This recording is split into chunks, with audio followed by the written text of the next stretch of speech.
আসসালামু আলাইকুম ওয়া রাহমাতুল্লাহি ওয়া বারাকাতুহু।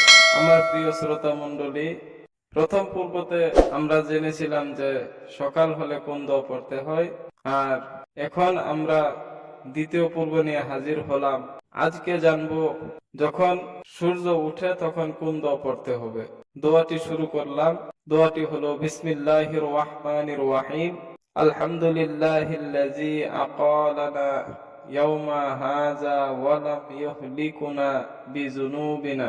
তারপর আমরা জানবো যখন বিকাল হয় তখন কোন দোয়া পড়ব। যখন বিকাল হয় তখন আমরা এই দোয়া পড়ব। দোয়াটি হলো আমসাইনা ওয়া আমসাল মুলকু লিল্লাহি রাব্বিল আলামিন। আল্লাহুম্মা ইন্নী আসআলুকা খায়রা হাযিহিল লাইলাতি ফাতহাহা ওয়া নাসরাহা ওয়া নূরাহা ওয়া বারাকাতাহা ওয়া হুদাহা ওয়া আউযু বিকা মিন শাররি মা ফিহা ওয়া শাররি মা বা'দাহা। এই দোয়াগুলো আমরা যথাযথভাবে মুখস্থ করার চেষ্টা করব আর ইয়ার উপর আমল করার চেষ্টা করব ইনশাআল্লাহ।